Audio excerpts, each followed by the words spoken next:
mind began to fill with the images of all the delicious vegetables he loved: carrots, broccoli, squash, spinach, and his favorite Brussels sprouts.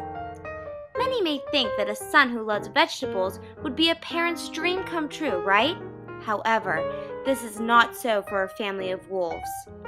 Wolves are strong and need tough food. Wolves don't eat leafy greens.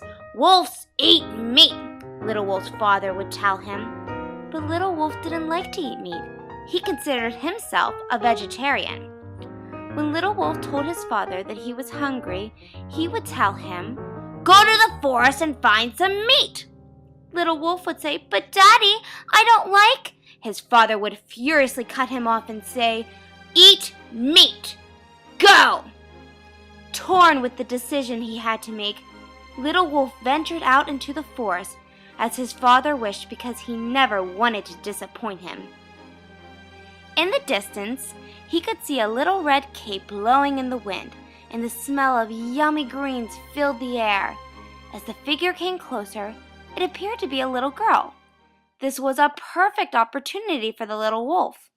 Unfortunately, as he began to follow her, he realized he was more attracted to the smell of delicious veggies coming out of her basket than the plump little meat on her bones. He knew there was only one house in that part of the woods where he imagined she would be going, so he took a shortcut to get there.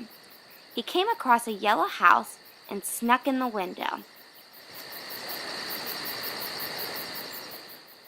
After he snuck in the window, he leaped right into a bed. The house looked empty. No one was home. He snooped around and saw pictures of the little old woman who lived there and the red-caped girl. Yuck! The old woman's face was wrinkly and full of moles.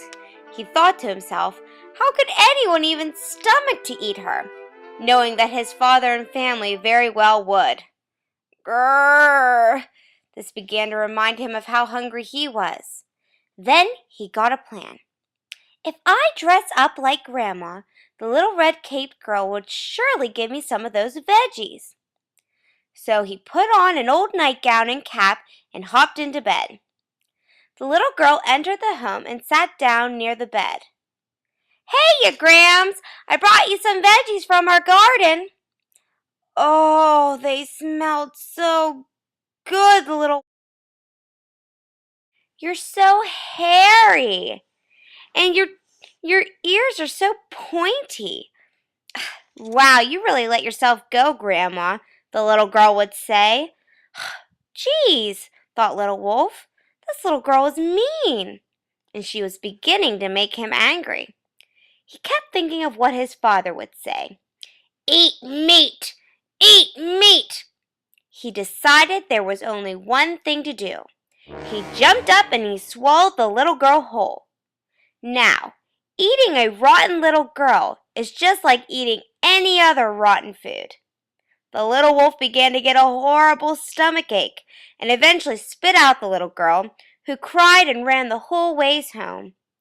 Little Wolf took a carrot from her basket and began to head home.